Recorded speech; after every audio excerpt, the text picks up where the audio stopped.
Hello to all my friends out there. Hi, you guys. I hope everyone is doing okay.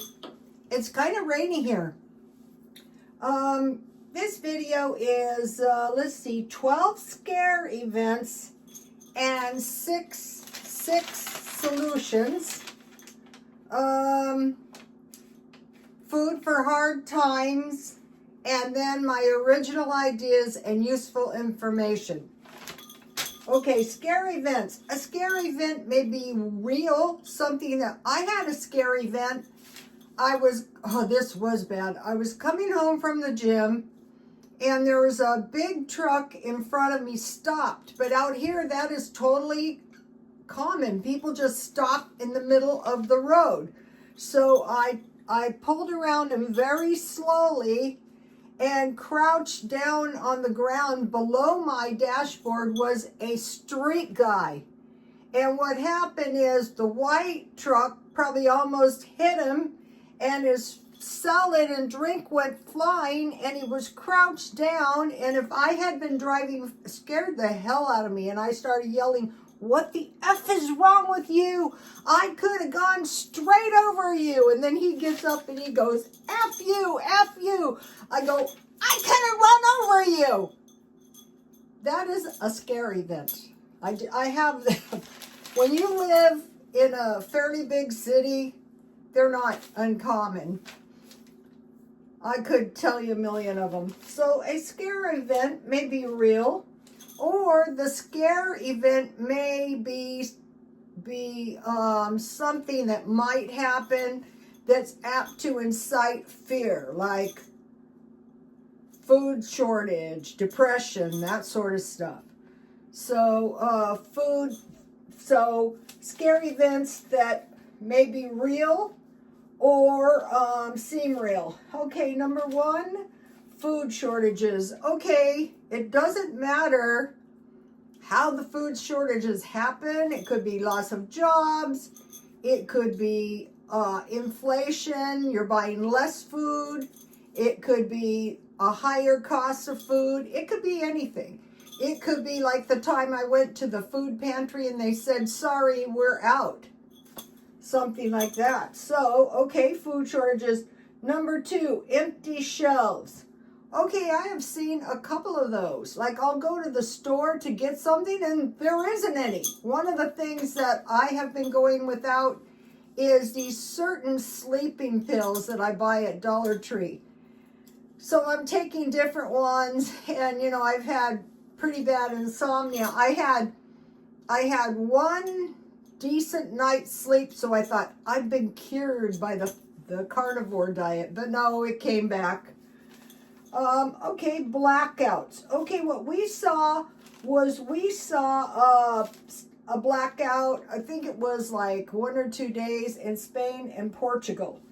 Now, okay, so that is a real event and people were scared.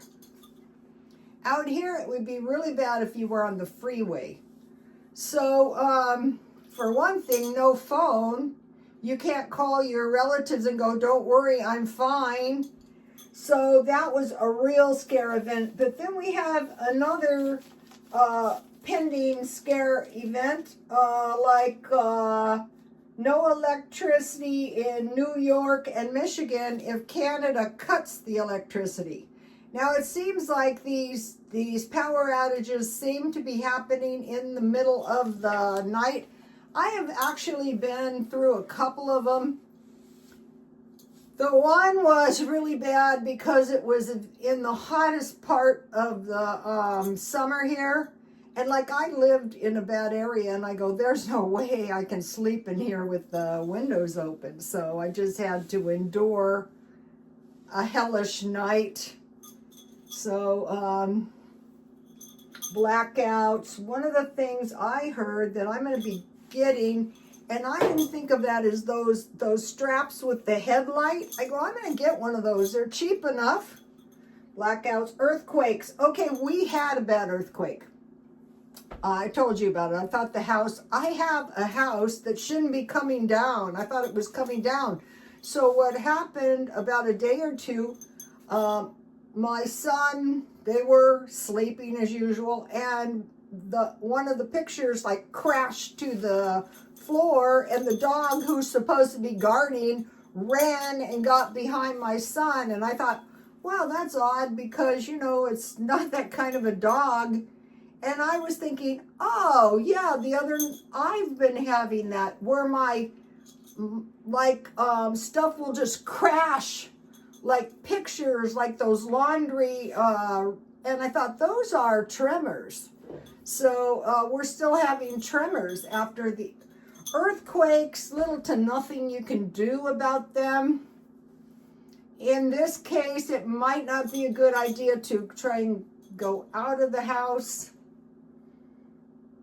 Volcanoes. Okay, volcanoes are really, really bad because they can affect the weather. They can block the sun, so that there was an earthquake in 1850, Mount Tabora. And in the book about Joseph Smith, it talks about how the family had this hellish move because the volcano, it was called the year of no summer. They couldn't grow crops, so they had to relocate, and so the volcanic ash and soot causes a lot of trouble too. Ultimately, I think fires and volcanoes, well, I don't know. Think about Yellowstone. That's not crop. It's not good for crops. Okay, rumors of wars. Okay, those are scare events. One thing I remember is when the Russians were lining up on the peacekeeping operations on the border of the Ukraine. I saw videos, the people said, oh yeah, we've been fighting them for 8 years. And they were just, there were people, I don't know if it was the Ukraine, but during the middle of the war, they went to the store. They went outside and they got killed. And so you can also not take a scare event seriously and get yourself killed. So rumors of wars. Okay, we just had a war. India attacks Pakistan after Pakistan had attacked India. So this is like, they said, well, this is like a lesson for you, but those are attacks, so that is not good. Okay, unaffordable housing. Okay, we're seeing a lot of homelessness, and there was a video, 10 people who may end up homeless, so we don't want that to be us. So long before it comes to that, we have to find a room to rent, a garage to rent. We have to drive in our car and find a cheap place to live, and take measures. And when I was young, when I got the divorce, the story about kids were in for hell, and we were too. But what I did is I rented the cheapest apartment you can imagine. It wasn't as bad as a studio, but it was very small. It was a living room with a little kitchen, a bathroom, and a bedroom. So it was like a square apartment, and it was dirt cheap. We did have a pool and a laundry room. So, and I lived there for a long time. And then after I left there, I went to that wretched apartment for 16 years. Then I went to an apartment in La Mesa, and they had the riots. So I thought I would like to get out of there. And so then I ended up here, where I thought I was totally and completely safe from an earthquake. But this is like wonderful compared to how I always used to live. So we want to be thinking about, okay, so what I did when I was very poor is I cut everything. All I had was rent and utilities. That was it. No car, nothing. I live like an animal, if you ask me. It wasn't good, but at least I had a roof over my head, so I was grateful for that. Job loss. Okay, I used to lose my job all the time, and then I would, as soon as I put a clientele in, I was looking for a job, but things are different now. It is not the same. I would find jobs. So I think the thing to do is to start working on a job that is not dependent, like YouTube. I am dependent on YouTube. Like eBay, I am dependent on eBay, so that doesn't count. So swap meet was what I intended to do, and think of it as like a traveling salesman. So I had in mind to try and sell bakery goods, plants, and then various food items. Like if you're not obnoxious about it, you can sell anything. Yogurt, bread, small loaves, cookies, hot chocolate, and vegetables. These farmers markets are going to be cropping up. Having a hard time growing vegetables. I had radishes going good and something ate them. So I'm still working on the bakery goods. Okay, scary events. Death of livestock. Okay, we had reports that the dairy products were down because the dairy cows were stressed by hot weather, so that as much milk didn't come out. And then, so hot weather, but cold weather. Also, cattle can be expensive. The feed, like if there was lack of feed, supply chain issues don't help. So death of livestock. We had the bird flu. Cyber terrorism. So, okay, why is that bad? Well, you could go to the bank and your balance could say 0. You could go to the kiosk and there was no kiosk. There would be no water machine. There would be no stores open out here. There would be no gasoline. They could hack our information. They could hack our credit. It's happened before.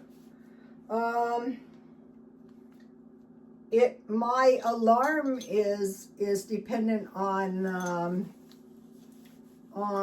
electricity. I got to get a thing for that. Okay, also, I didn't mention this death of livestock. One thing that can kill your livestock is poison plants. Like when they're grazing, there's poison plants that...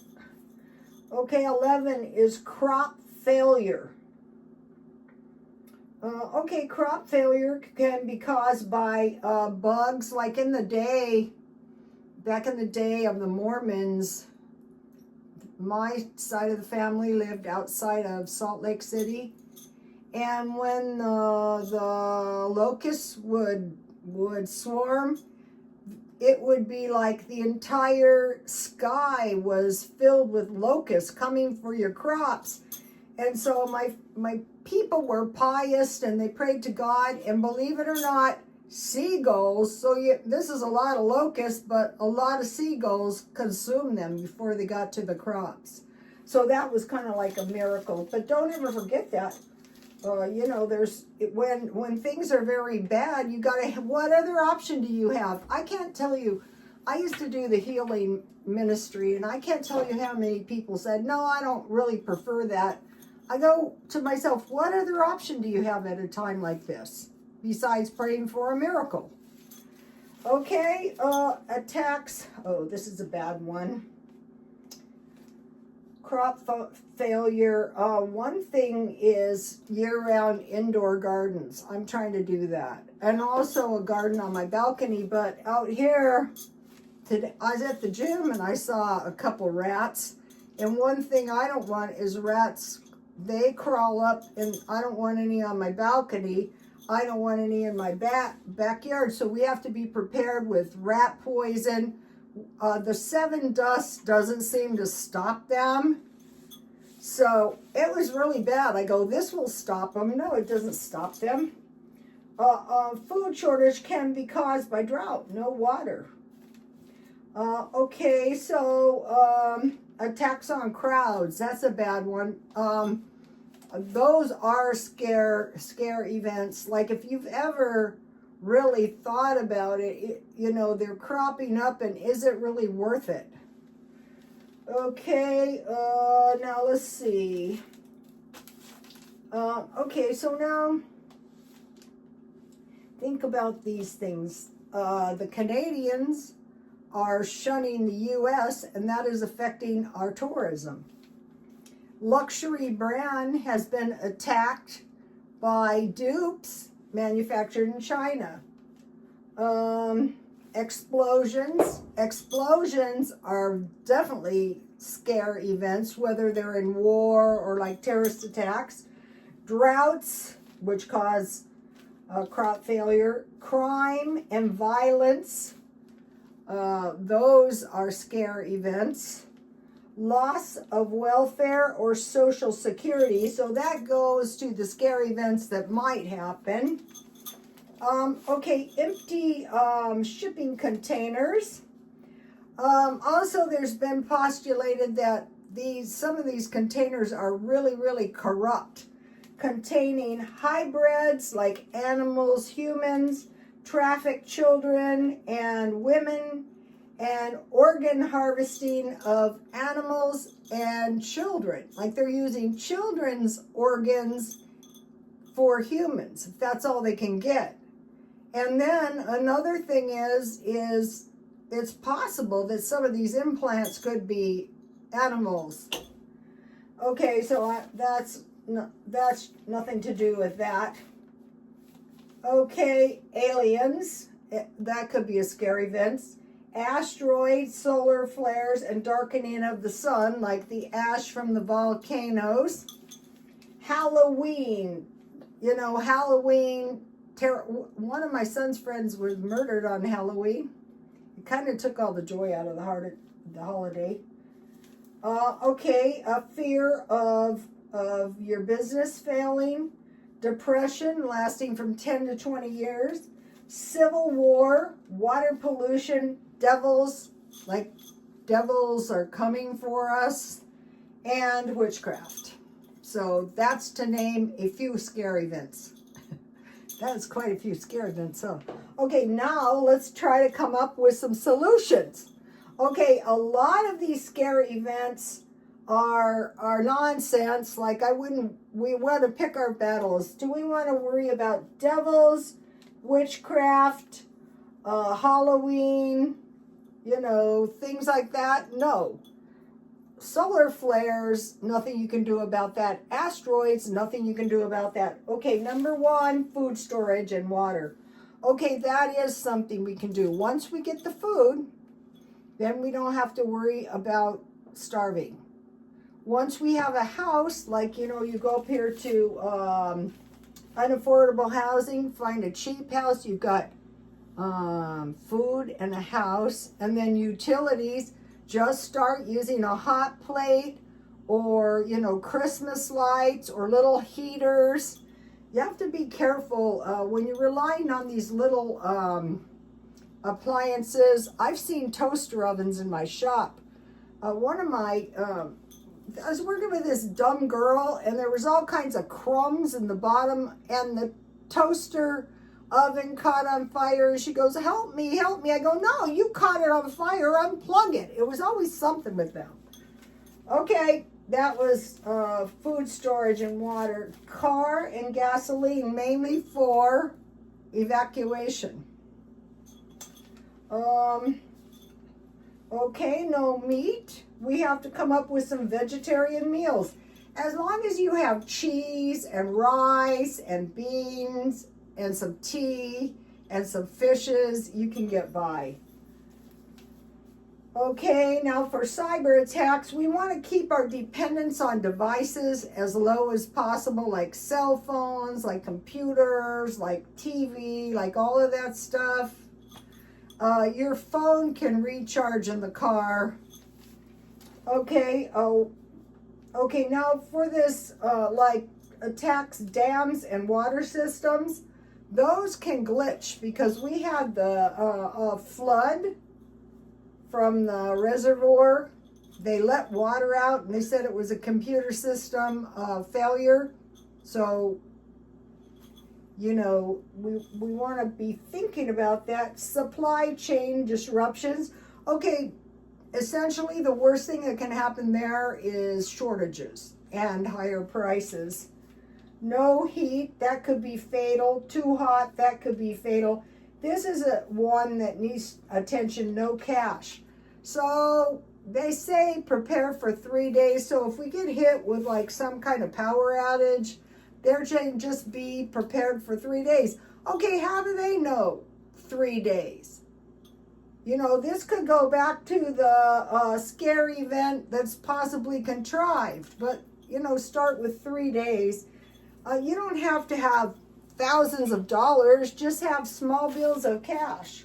You know, you don't want to get hit over the head. Okay, so now I want to talk to you about some stuff that has occurred to me. Okay, back in the Roman times, they had grape juice and wine, and they mixed that with half water. Raisins. So you can grow grapevines in pots. Just get them at Walmart. Honey, milk, so you can make cheese and yogurt. Olives, the green ones, the black ones, and olive oil, so you can survive. You have to have some fats. I'm getting tubs of Crisco. Now for hard times, for food and hard times, sandwiches, hot dogs, hamburger, pizzas, taco, burrito, breakfast sandwiches, soup, canned meals like chili, tamale, and spaghettis, macaroni and cheese. I make my own, so I have this out for when I make the next. I want to mention something like so you make your own macaroni and cheese, but try to get good pasta. And what I do is I just melt a little butter, I sprinkle some flour on it and cook the raw taste out of the flour, and then I just start adding milk little by little by little, and then I add cheese, and I get my cheese marked down, and I change my pasta sauce to pizza sauce because there's a higher concentration of tomatoes. And it's hard to find pizza sauce cheap now. I'm on the lookout. Spaghetti, macaroni, cheese, rice cooked. I'm going to get some of those. Like, okay, if it's some grid down, we want rice and beans. So yeah, bean in the can and rice in the cooked packages, Dollar Tree.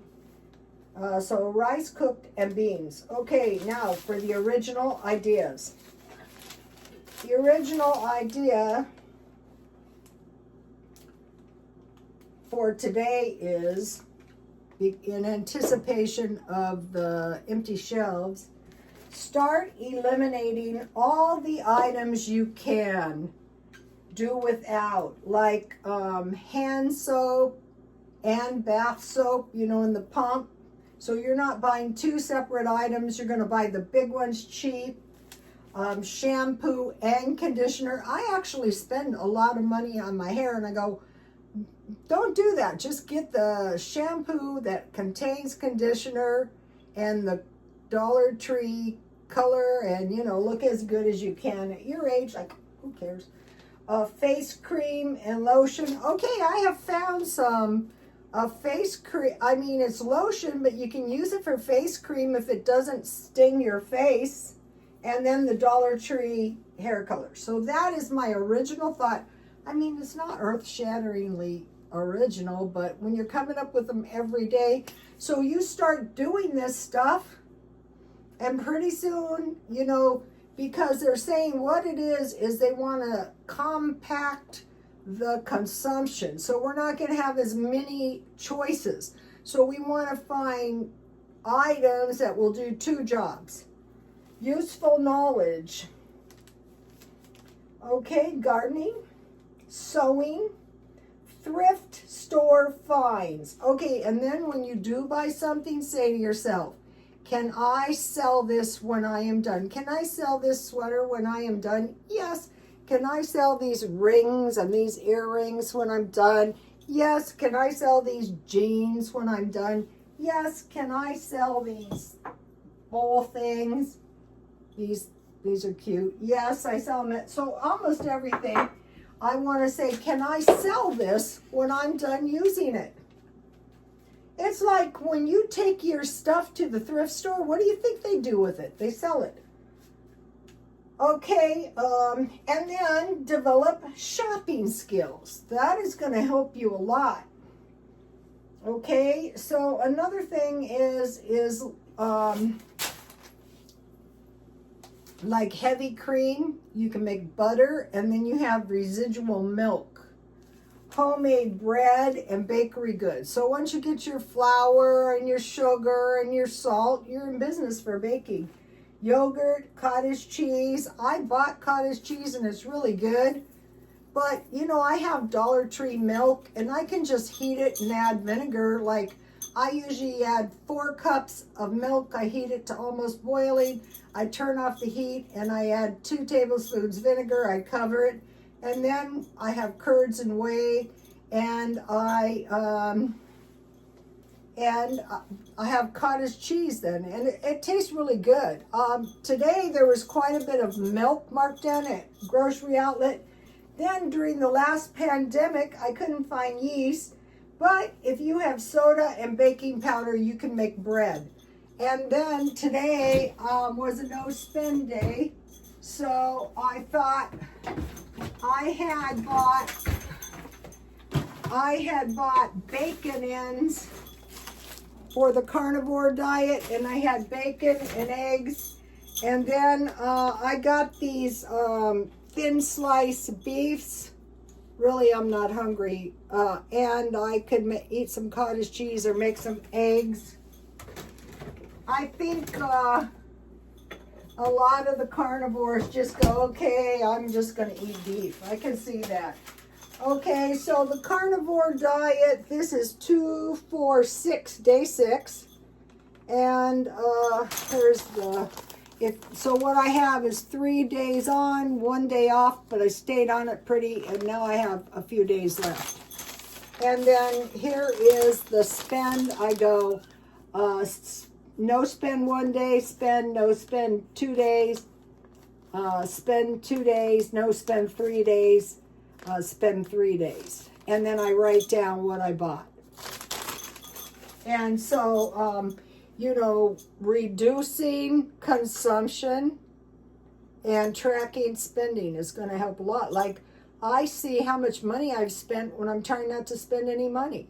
It's not that much, but still, it's more than I want to spend. Okay, I'll see you tomorrow. Please like, comment, and subscribe. And God bless you all. Bye.